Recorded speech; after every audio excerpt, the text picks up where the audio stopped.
In cloud version of OnlyOffice Workspace, you can back up and recover portal data.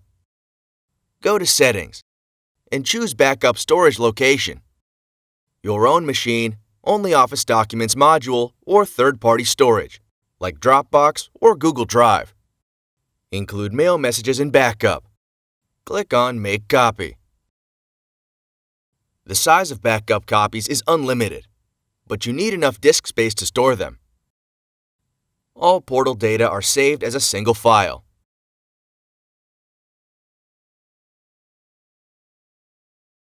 To restore data from a copy, go to Settings, Data Restore, and choose your backup storage.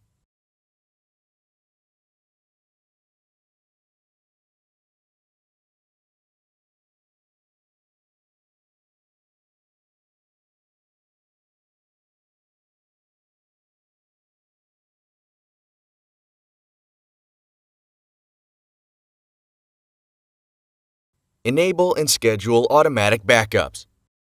Now your portal data will always be under control.